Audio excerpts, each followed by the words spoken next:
amazing viewers. Thank you so much for joining me on my program once again. I appreciate you wherever you are connecting from.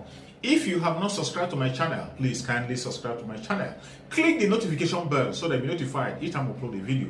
You will be among the first to receive it. Thank you so much and remain blessed. Whenever you look my video, whenever you watch my video, share the video to all platforms. Share it to family and friends. Share it in your WhatsApp group so that people can get information on what is happening in the contraption called Nigeria, mainly against the Biafrans, against the Duduas, against the indigenous people in the contraption called Nigeria. I try as much as possible to set the record straight. I don't preach hate speech. I don't speak against people. I set the record straight. The only important thing I do here is to make sure that the plight of the people remains on the front burner and the world will know the true story of what is going on in the contraption called Nigeria. Remember, they will always change the narrative. The government will always try as much as possible to use the conventional media to change the narrative, but that I will not allow. In this platform, we'll set the record straight and we'll say it the way it is. Not preaching hate speech, not by talking down to anybody, but setting the record straight and bringing the information to the front burner and letting the world know the exact situation of things. Each time you watch my video, you can equally go to the comment section, put down your comment, say it the way you feel it. It's so welcome. You can criticize if you so desire, but do it constructively so that we can be able to learn from one another. That is why I'm here. And now, I'm going to share with you a very important video. I hope after watching the video from the beginning to the end, you're going to enjoy the video and you continue to stick around and be able to enjoy the rest videos that are going to be coming your way from time to time. Thank you so much for coming. Today, the video I'm going to share with you is a very important video. As it will wait for the House of Representatives as it instead passes the 2022 appropriation bill.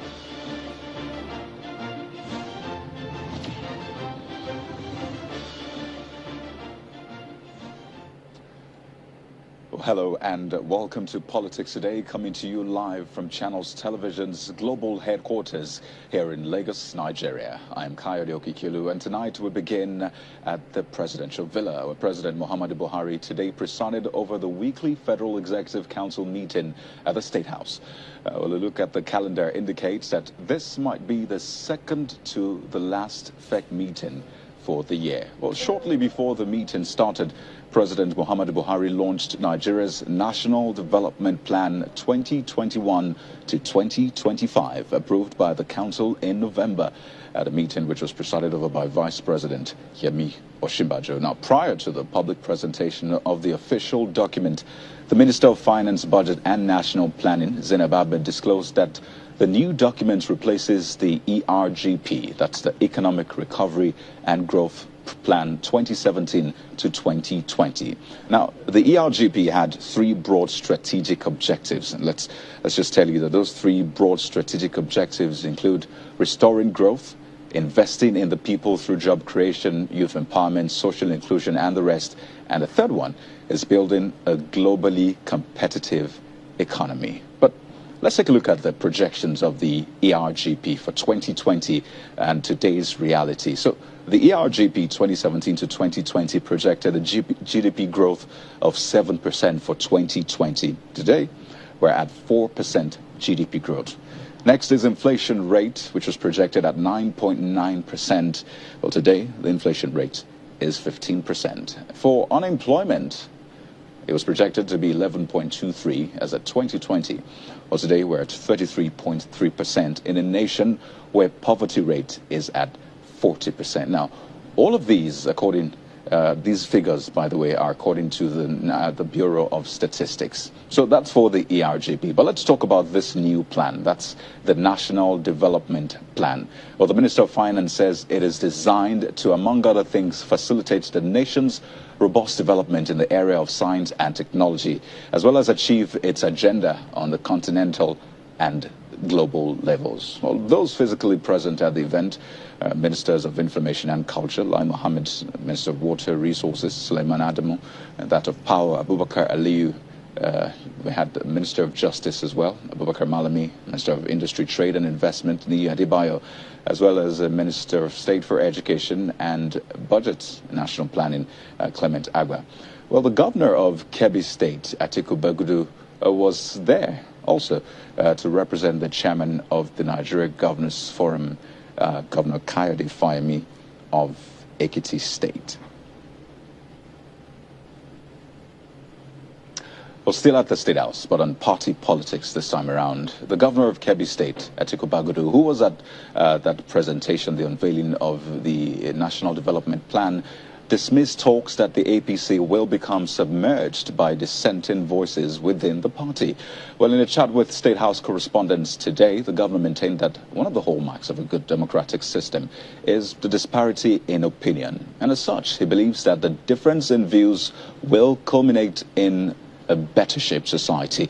He further underlines that the conflicting ideas has strengthened the party in productive ways, reminding that under the chairmanship of the current National Caretaker Committee, Mai Mala Buni, 3 serving governors, 1 serving deputy governor, a number of serving senators as well as members of the National Assembly have joined the party. There will never be one voice, and we don't pray there will be one voice. We pray that people should be able to express themselves, bring different ideas, even when there are conflicts in those ideas, within the systems created by the democracy, sit and iron them out. To suggest that because there is dissent or differences in opinion, that it will affect the fortune of our party, I think that is quite far-fetched. We are a party that recognizes that for us to continue to deliver, we must debate, we must compete, we must bring ideas to governance. But mind you, remember that particularly in the last 2 years, under the current Caretaker Committee Chairman, Mai Mala Buni, 3 serving governors, 1 serving deputy governor, a number of serving senators, members of National Assembly, former that have joined the party. And that is the best evidence that this party is continuing to deliver in the promises that Nigerians have trusted us with under the able leadership of President Muhammadu Buhari.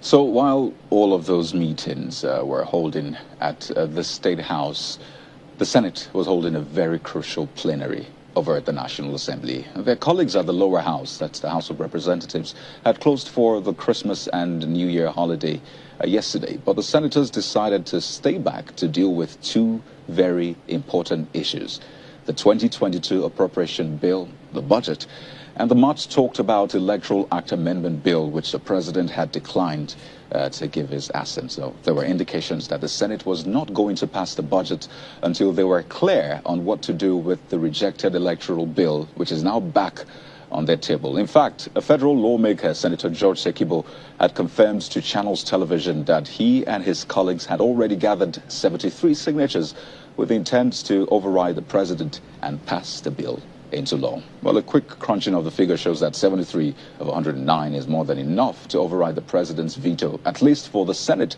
But don't forget, the lower house also needs to meet the same provision of 2/3 for the override to sail through. But what happened today on the floor of the Senate was quite different from what some had expected. We'll bring you some prominent perspectives on that bill tonight and the implications for the nation. But let's tell you that the Senate joined the House in passing a 2022 budget of 17.126 trillion naira, and that's against 16.391 trillion naira, which was presented by the president. That's an increase of 735 billion naira. But let's give you a further breakdown of the 2022 appropriation bill. Now, 3.8 trillion naira is for debt service. If we could just show you that right now. 6.9 trillion is for recurrent non-debt expenditure, while 5.4 trillion naira has been budgeted for capital expenditure. By the way, the Senate increased the benchmark price of crude from $57 to $62 per barrel. And of course, this is expected to increase our revenue generation, which is a crucial one. So those are some of the issues that played out on the floor of the Senate. But let's bring you some more top political stories, and we'll be back for that all-important conversation on the fate of the electoral bill. Here's our political roundup.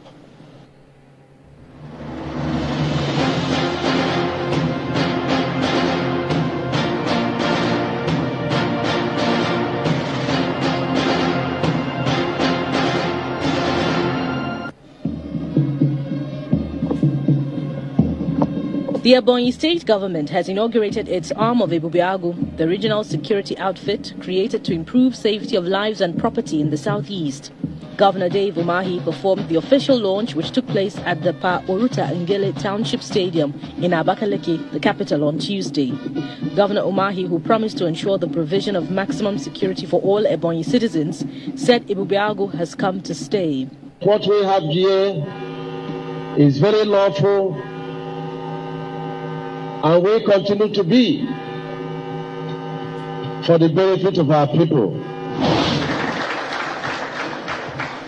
The governor of Edo State, Mr. Godwin Obaseki, has given the go-ahead for a bailout fund to the tune of 850 million naira for local government councils in the state for payment of December salaries and pensions.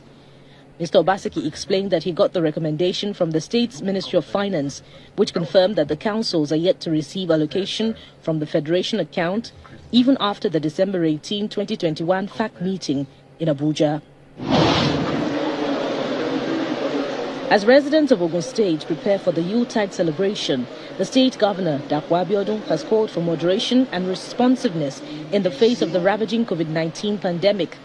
He made the call in Abeokuta, the state capital, during the swearing-in ceremony of 5 new judges for the State Court of Appeal and Magistrate Courts.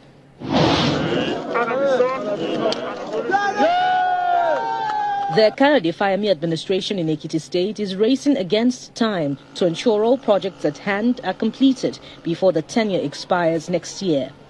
2021 has been eventful for the administration, with significant projects completed and commissioned. But the governor says there's more to come in less than 1 year to go. A group of young people trading in Wambe Market, located in the heart of Kano metropolis in Kano State, has come out of their shops to lament the situation of digging foundations on the scarce land near their shops at Line Dung Agogo. Wambe Market is known for trading of second-hand goods in Kano for about 40 years. The market has been undergoing infrastructural development of modern shops in recent times.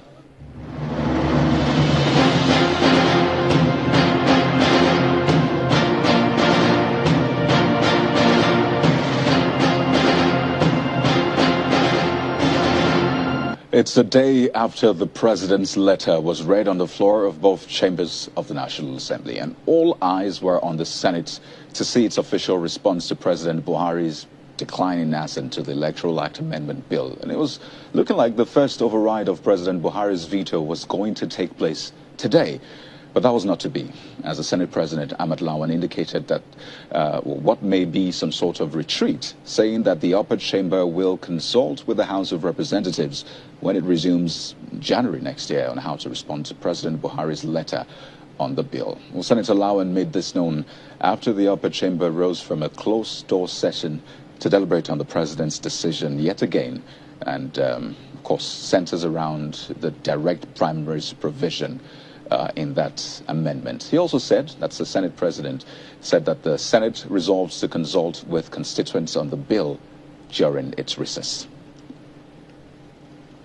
So perhaps a way to douse the tension which we saw yesterday and live to fight another day, as they say, we'll see. But why did the lawmakers insert that provision in the first place? I mean, Clause 87, Section 87, whichever way you want to call it, which talks about the nomination of candidates by parties. Now, that particular clause says a political party seeking to nominate candidates for elections under this bill shall hold direct primaries for aspirants to all elective positions, which shall be monitored by the Commission. I mean, why did they change it from the old one, which gives the option of direct or indirect primaries for elections, which may be monitored by INEC? So that's the new provision right there on top. Well, the lawmakers say it is to enshrine internal democracy and take the party back to the people, as it were. And they say that the conduct of congresses have been hijacked by the governors, and for them, this is not fair. In fact, this is said to be a unanimous decision by the National Assembly. So what do the governors have to say about this? Now that the president has returned the bill on a center to, are they heaving a sigh of relief? Well, let's find out from one of them. He's a leader not just in his state, but his sub-region. We're joined on the program tonight by His Excellency, the Executive Governor of Ebonyi State, Governor Dave Umahi. He joins us tonight virtually. It's good to have you on the program, Your Excellency. I mean, earlier on, we saw you in that security apparel relaunching Ebube Agu, which I should say looked fitting on you. So let's just begin from there. Why did you have to relaunch Ebube Agu? How do you mean? How do you mean by relaunching Ebube Agu? I mean, Ebube Agu was launched, as it were. I mean, we had the states in the southeast coming together and saying that, well, this is the way we're going. So why did you have to do this yet again? Because the law establishing it had been sorted out. So why this relaunch, as it were? I'm not sure that we actually launched it. We established it. Many of the southeast states assented to it. You know, the law made by the various houses of assembly in southeast states. But the leaders of southeast, the Ohanese, the religious leaders, directed that each of the 5 states should, as a matter of policy, do launch their Ebube Agu in each of the states. And then we set out a day that we all come together at Enugu and then do the general, rollout. So that's what we did today to beat the December deadline that was offered to us. So, I mean, there was this unveiling at the, Security Council. And that was as far back as I think in April this year. So what was different then with what's happened today? It's just a ceremony. The Ebube Agu, has been working, in Ebonyi State. And I also believe it's working in other states of Southeast. So, but it's just the inauguration, formal inauguration. That's what we call the launching of it, as agreed, in our Southeast leaders meeting. So, in terms of collaboration with other Southeast states, I mean, how much are you on the same page with other governors in this establishment? And what is the modus operandi of your own security outfits in collaborating with others? Well, the Ebube Agu is supportive of other security agencies in our various states. Don't forget that Imo governor was the first to sign Ebube Agu into law, being passed by his House Assembly. There was also collaboration, by our attorney generals, that went around all the states. They also consulted the governors and other leaders before they came up with a harmonized bill, which we passed in our various states. And so I think it is, the same opinion, the governors, working on this Ebube Agu thing. And like I've always said, that Ebube Agu is not that we are going to have one central command, in Enugu, and then maybe somebody from Imo is coming to work in Ebonyi. No, that is not the idea. The idea is that we have this Ebube Agu, in our various states. We share information. We can, use the center, which is in Enugu, the Board of Governors, governing body of Ebube Agu, which we just have one to be at Enugu, that can call for training and retraining and so on and so forth. So we share information. We also help ourselves. For example, if somebody, did something in Ebonyi and is running to Enugu, through the efforts of Ebube Agu, sharing intelligence, and of course security agencies, help will come, and that is very useful. Well, the proscribed group IPOB has vehemently spoken against, Ebube Agu, and I wonder for you, are you worried about, those pronouncements, and what is the plan really regarding IPOB, ESN in your state and sub-region?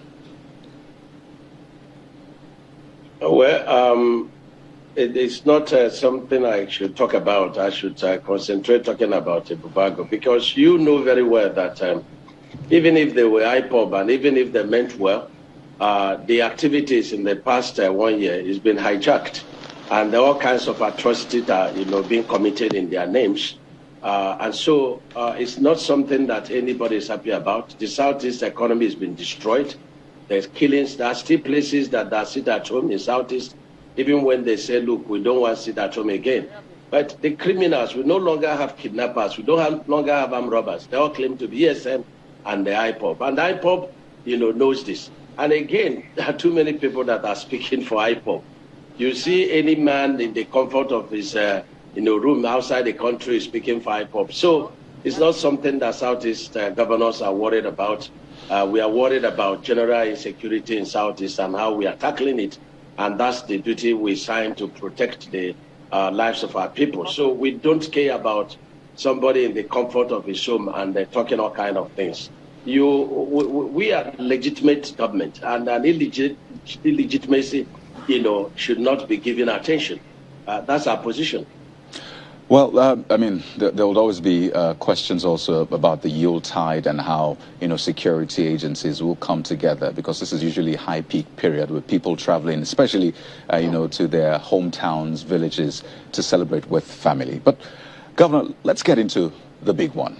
The talk around the Electoral Act Amendment Bill, which has its ramifications as well for state executives, because this has been pitched as though it's some sort of running battle between lawmakers and governors in the states, perhaps a battle for control of the party and all that. But I'd like to get your opinion first on the president's decision withholding his assent. Some have described this as throwing away the baby with the bathwater.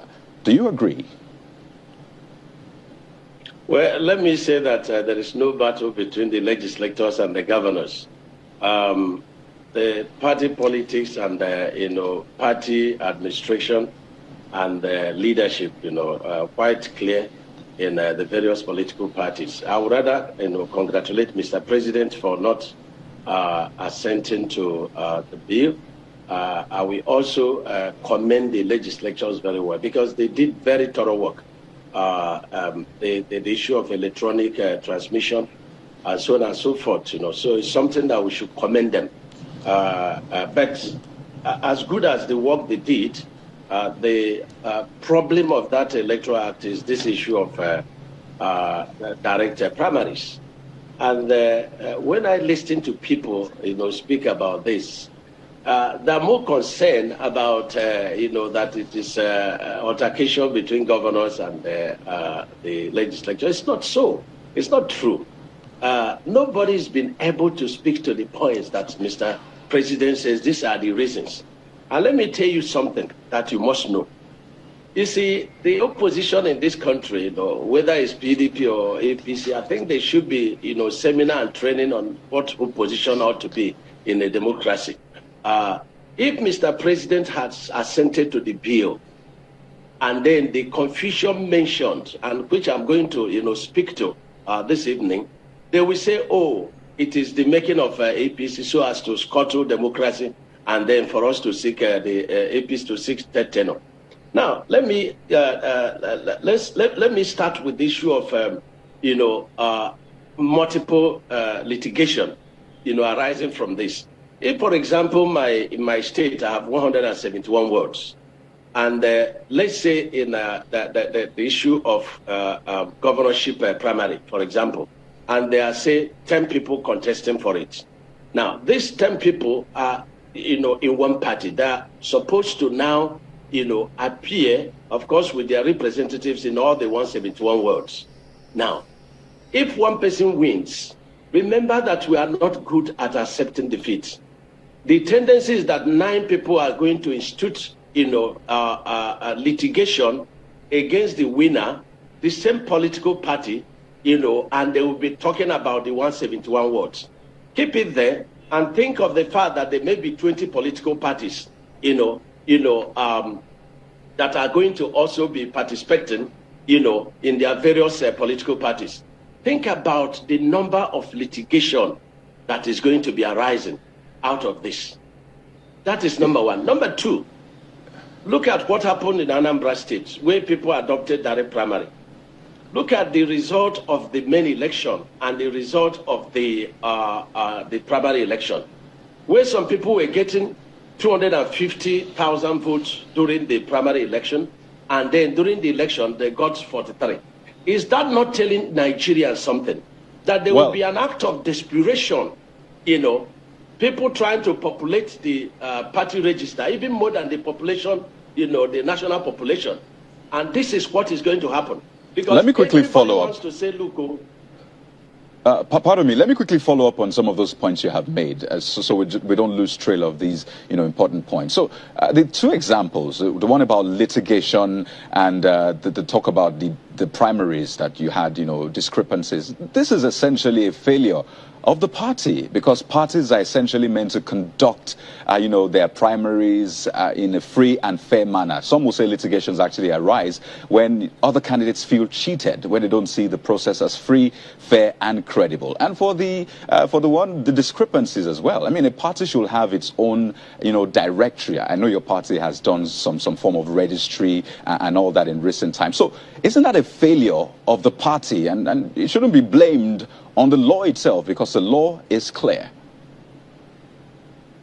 Yeah, you can, you see, there is a saying that says you do not try a man in the area of his weakness, And this is a country that even when a woman has miscarriage, is blamed on Mr. President. So the beauty of it is that Mr. President has said, look, these are going to be the problems of these direct primaries. It's not asking the lawmakers to override or not to override. It's up to them. It's democracy. But if these things begin to play out, let nobody blame the Mr. President. And you cannot say the political parties that is their failures. Yes, we know it's their failures. These political parties members are human beings, and the activities are subject to manipulation. And that's what you're saying. What is the essence of direct primary? You want, to deepen democracy. You want, people to participate. But I'm telling you the implication of this, lofty ideas, what are going to be the bubble traps, associated with these direct primaries. And they're obvious. And let me tell you something. Even the PDP Governors Forum had condemned, these direct primaries. They had condemned it. And even my brother Wike that was speaking, all he said is, the president would have sent it to that. Must he do it his own way? The president feels that there is a need to ask in the National Assembly, can you please take a look at these issues? Maybe they didn't look at all these issues. But if they look at these issues and say these issues are not, problems, what Mr. President may be seeing, may not be what they are seeing. And so if they think that there are not non-issues, the important thing is that, there is the whistle has been blown.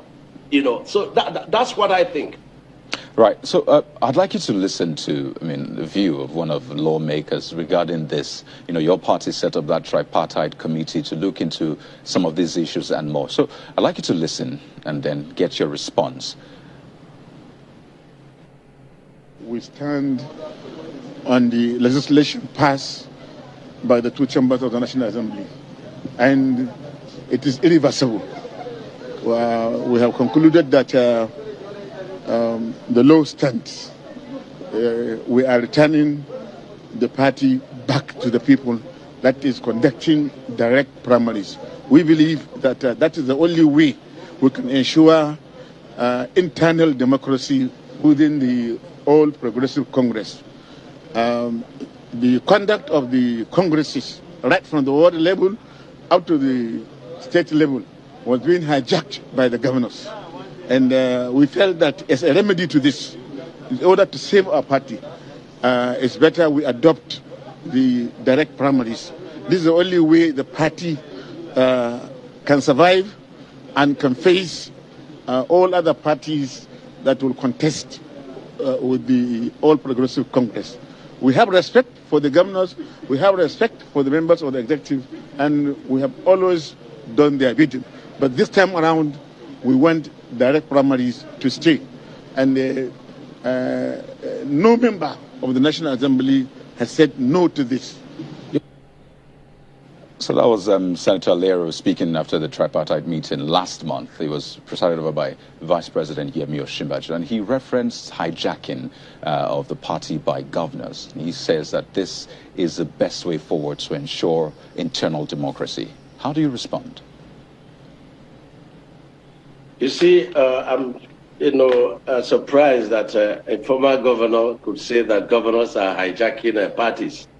What seems as if governors are hijacking parties is that the governors are the people at home with the members of the party. And when people even talk about, direct primary is the only way of giving the party back to the people, I just laugh. There is no governor that doesn't have at least 100, government officials in each of the wards. That's number one. Number two, there is no governor that is not the one who, through contributions, from friends, paying the salaries of the party officials. The governors are the people that are keeping the parties alive in the various wards. So these are the commitment of governor that seems as if they're hijacking, the National Assembly members don't really have a government structures in the various wards. So we have to come to understand that. And let me tell you, there is no governor that will be threatened by the issue of direct primaries. For me, it's not an issue. What is an issue is the confusion that this will create. And it's important that we discuss the confusion so that when they begin to emerge, let it be that they were foretold that this thing would come. So, Your Excellency, we need to... So we're in our concluding moments with His Excellency, the Executive Governor of Ebonyi State, Governor Dave Umahi, who's also the chairman of Southeast Governors Forum. Thank you for staying with us. So this is a very interesting debate, and let me just break it down as we wind down in this conversation. So you say that since governors own, the governance structure, as it were, some will say he who pays the piper dictates the tune, so they should have more say compared to lawmakers. And then the lawmakers will tell you, we are closer to the people, right? So we essentially know what the people want. So I mean, which one carries more weight at the end of the day? I never say that, he that pays the piper. That's not what I'm saying. I'm saying that anybody saying they want to deepen democracy by giving the party to the people, is misplaced. That governors are much closer to the people. And how would the lawmaker say that it's closer to the people than a state governor? It is not, tenable at all. But the real issue is that I think the war we have is actually the war, with the press, because the press has not been able, to discuss the main issues. People are playing on sentiments, playing on the psyche of people. Let's talk about the real issues. People should provide solutions to the issues that Mr. President, has initiated concerning direct primaries. This is very important. And he talked about security. And people say that you conduct election in the various polling units. But we do not understand that party primaries, there is a lot of desperation because it's an individual thing. An individual is doing everything possible. This is a country where, politicians do anything possible to get a party ticket. The moment they have it, they believe that everybody has to queue, behind to, elect, make him to go through the election. So the desperations are not the same. This is very important. And what we are insisting and emphasizing is, look at these issues that Mr. President has said.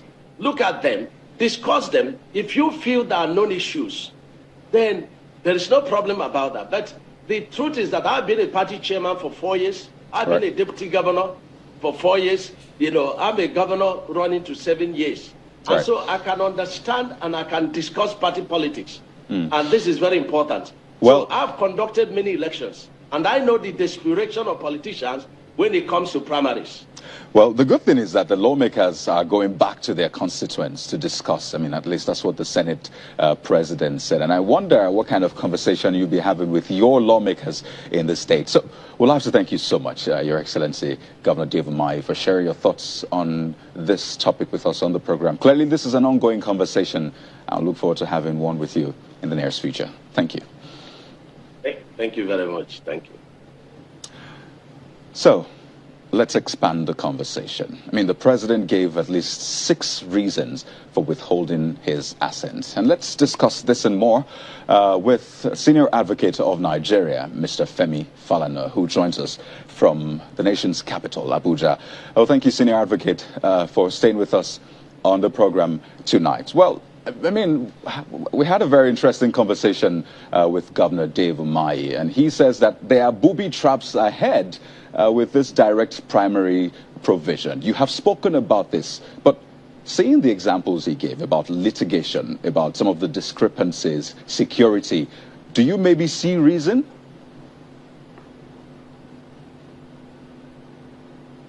Well, with profound respect to the president, I've read the reasons adduced, and we have to look at the law, the Electoral Act, the Constitution, as well as our recent experience in democratic practice. In the first place, we have to appreciate that we're not dealing with the internal affairs of the ruling party. We're dealing with the nation. We're dealing with democracy in Nigeria. We're dealing with internal democracy. Under Section 87 of the Electoral Act 2010 as amended, there is provision for direct or indirect primary. Direct primaries have been provided for by the law. It's not a recent, it's not a new phenomenon. As a matter of fact, and this is very important for all of us, the first time the APC as a political party adopted direct primary in Nigeria was, I think, 27th of July, 2018, in choosing the governorship candidate of the party in Osun State. And that was how Mr. Gboyega Oyetola emerged out of 3 candidates. I think the then Deputy Speaker, Honorable Lasun, and the Speaker of the State, the House of Assembly at the material time, contested. Mr. Gboyega Oyetola emerged the winner. There was not a single litigation because the process was open and transparent.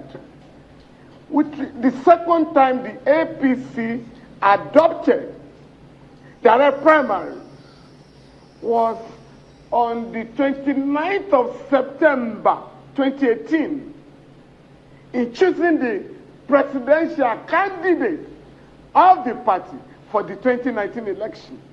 The sole candidate at the material time was President Muhammadu Buhari, who won the direct primary. There was not a single litigation in the entire country. So, direct primaries do not lead to litigation unless the process is manipulated. Whereas in the case of indirect primary, our experience has been very terrible. In each of the states, because of allegations of manipulation, imposition of candidates, you have a situation where money bags will take delegates, house them in some hidden hotels. The other candidates will not be able to canvass or campaign to them. Then on the day, at the appointed hour, they were marched from where they have been hidden. Now, that is a mockery of democracy. And when you are discussing, when you want to contribute meaningfully to this debate, it has to be appreciated that there should be no fixation about direct primary.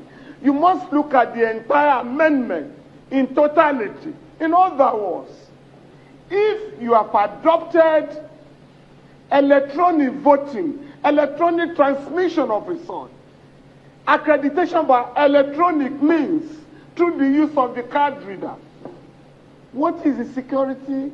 Why is anybody talking about security? Just like the general election will now be conducted, hopefully, by electronic means. You do not need a crowd. And most people would sit in their homes and cast their votes, as it is done in other countries where you practice, bourgeois democracy, and where direct primary have been adopted. So you are not going to have a crowd. And in any case, even in spite of COVID-19 restrictions, political parties in Nigeria are having mammoth crowds. They are having large rallies. And we haven't had these problems of insecurity as a reason not to conduct election in any part of the country. And therefore, I think there was only the incident in 2015 when the elections were postponed by 6 weeks. Since then, national elections have taken place, primaries have taken place, local government elections have taken place, national elections have taken place. So I would therefore want to suggest that we need to take personal interest, out of this debate so that we can come to a resolution that will advance the democratic process in our country. That's the way I look at it. Right. So, because as far as the law is concerned, please, you can land on that. As the law is concerned, direct primary is part of our electoral act. It's not new. Indirect primary, the new thing is that whereas before political parties had options, some have genuinely raised concern that the option was manipulated by certain political interests to the detriment of democracy. And I think this is the position. Right, so you have sort of picked holes, senior advocate, in some of those reasons given by the president. You touched on security. In fact, you touched on the financial crimes part, where the president expressed concerns about some people perhaps digging their hands into the treasury and the rest. But there's another point that the president made, and I know this is your forte, the area of rights. And the president said that the amendment as proposed, he believes, is a violation of the underlying spirit of democracy, which is characterized by freedom of choices. So restricting the primaries to just direct for the president is essentially taking away the rights, the freedom of choice. No, on the contrary, you are asking the generality of the people, the members of a political party or members of political parties, to take part in choosing those who are going to contest election. That is very, very democratic. And that is in consonance with Section 40 of the Constitution on freedom of association, Section 39 of the Constitution on freedom of choice, so that everybody will have the freedom to choose to participate in choosing those who are going to contest election. Then Section 223 of the Constitution prescribes that elections of principal officers of political parties shall be by democratic means. So when you look at direct primaries, for me, with full respect, they are a consonance with relevant constitutional provision. And mind you, Section 14 of the Constitution also provides that Nigeria shall practice participatory democracy. So you are not talking of democracy of a few people. Maximum participation by the people. And if everybody will have the opportunity to decide who is going to contest election, and the process is transparent, there will be no litigation. We didn't have litigation in Osun State. In 2018, we didn't have litigation at the national level when President Muhammadu Buhari was chosen by his party to to contest as the presidential candidate in 2019. So we didn't have any litigation. The question of insecurity was not raised by anybody. Nobody, in fact, but on the 30th of September, the following day, the presidency issued a very powerful statement commending the exercise and recommending it to Nigerians. And you can Google, you get it. It was Mr. Garba Shehu that signed the statement on behalf of the presidency. So these new arguments are really not, do not portray the leadership as consistent. Whereas direct primary was lauded, was glorified in 2018 for the 2019 election. What has happened now? Except the objections of certain powerful forces. But if it's about democracy, if we are talking about the people, if we are talking of maximum participation of the people, direct primaries are cheaper. Once they are transparent, there will be no litigation whatsoever. With respect to security, people do not have to gather in any place because part of the amendment has made provision. The amendment has made provision for electronic voting. So well, you it's can interesting. stay wherever you are as a member of a political party and cast your vote. Well, it's interesting you reference and litigation. And it's to be electronically transmitted. So let me take you up on the litigation part. I can tell you this. I can tell you this. On litigation, I am telling you, indirect primaries that we have practiced or that have been practiced by the party have led to multiple litigations. But whereas when you had direct primaries in 2018 for the governorship election in Osun State and for the presidential primary, there was no litigation. So the records are there.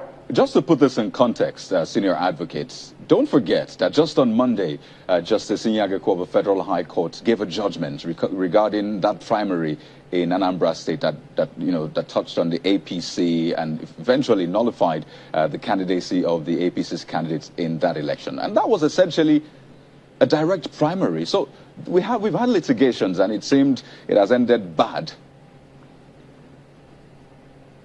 Now, if you follow what happened in Anambra State, the members of the party, leading members of the party in that state, came out to tell the whole world that there was no primary. Some people just wrote the result and declared, thousands of votes when there was no primary.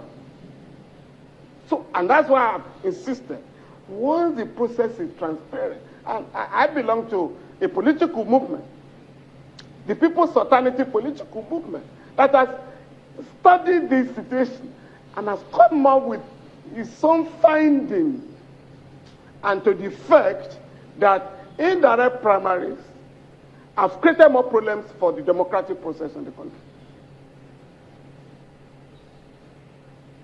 So if this indeed... Like the former governor of Sokoto State said, is susceptible to manipulation. People are accused themselves of hijacking the process. And I listened to the governor of Ebonyi State, Governor Umai, with profound respect. He's talking of who owned the party. No, the people must own the political party, not the governor or the legislators, for heaven's sake. Oh, we are on the ground. Are you talking of your programs and manifestos or policies that will attract you to the people? But if it's just about, oh, we are in charge, we pay people, you pay them with government funds, by the way. That will not really make you closer to the people. And we must go back, and I beg you, we must go back to the politics of ideas and ideology, politics of program, not about, who can control, who can, shatter buses to take delegates and have them hidden in hotels. That's not democracy. So That's how of democracy. So does this provision then, does it address that issue? Because people will ask you, what's the much ado about direct or indirect primaries? If the parties themselves don't decide to conduct themselves with integrity, then you can have electronic or the most transparent provisions in the Constitution, but still they will find a way to circumvent it. No, again, all of us must be prepared, whether we want democracy or dictatorship. If we want democracy, the process must be open and transparent and credible. Once a few people manipulate, we must pursue them and end the culture of impunity in our country. The culture of impunity must be dealt with, and happily, the National Assembly has also worked on Electoral Offences Act, whereby those who who manipulate the electoral process, who commit all manners of offenses, who set up young people as thugs, who recruit young people as thugs, will now be dealt with under the law. Once people know that it can no longer be business as usual, everybody will sit up. But once you allow a system that empowers a few people to decide who will contest election at all levels, of course, you know, we are back to state dictatorship, and we should not be allowed. Should not rear his ugly head under a democratic process. So why is anybody afraid, you know, that we should empower the people to participate in choosing or electing their leaders? For me, I'm surprised that people are saying, oh, we prefer indirect primaries, you know, so that the process can be managed by who? The people must manage the process. And that was the purport of Section 87 of the Constitution. That section gave the parties the option whether to adopt direct or indirect primary. It has now been shown that, and it's been proved, that indirect primaries have created problems for the democratic process. Well, Senior Advocate, I'd like us to wind down on this. I mean, we've talked about things that happened in the past, where we are right now. But regarding the way forward, this document is back at the National Assembly. There are a few options before the Senate and the House of Representatives. And I wonder, for you, are you confident that the House of Representatives and the Senate would perhaps override the president's veto in light of some of these, you know, facts that you have reeled out, or otherwise? I think once the attention of the National Assembly members is drawn to our recent experience in 2018, particularly by the ruling party, I'm not sure it will be difficult even to convince the president, you know, that some mistakes have been made. Because there was no reference by anybody to what happened in 2018. The impression was given that this is the first time, you know, the ruling party or any political party in Nigeria will adopt the direct primary. So, but now that information is coming out with respect to what happened in the recent past, I don't think there will be any problem, any difficulty in mobilizing the members of the National Assembly to override the veto of the president, you know. And I think so far so good. And they must be encouraged. And that is the beauty of democracy. That's the beauty of democracy. If it doesn't work, we then go back to the drawing table. But let nobody give the impression that this is the first time in the history of Nigeria that we are adopting direct primary to choose, you know, candidates that will contest election in Nigeria. No, that is misleading, grossly misleading, and it should not be allowed. My organization issued a statement yesterday to the fact that the president of our country is a beneficiary of direct primary. The president in October this year endorsed and commended the use of electronic voting. And the president said, but for the accreditation, but for the fact that the 2015 election allowed accreditation by electronic means, I might not have won the election. So we now must be consistent. Having commended electronic voting, having participated in primary elections, we must now move to consolidate the gains of our recent past. Well, we have a few days to find out which way that will swing. But in the meantime, we'd like to thank you so much, Senior Advocate of Nigeria, Mr. Femi Falana, for sharing your thoughts with us on the program tonight. They've proven very vital. It's been a pleasure speaking with you tonight. Thank you very much. My pleasure. Well, that's our package for tonight, everyone. Thank you so much for joining us. I'm Kayode Okikelu. Good night. Thank you so much for your patience to watch from the beginning to the end. I hope you have learned something from the video you have just watched. The video you have just watched is to bring information to your doorstep and for educational purpose. It is not to demonize anybody. Let us watch continuously and see who can be able to make a sense out of every nonsense we are seeing. We must continue. We move. It doesn't matter what they do. It doesn't matter what they say. They will kill us. We will kill them. At the end of the day, Biafra is here. Thank you for watching. If you have not subscribed to the channel, please kindly subscribe to the channel. Click the notification bell so that you're notified each time I upload a video. You will be among the first to receive it. Thank you and remain blessed. Bye-bye. See you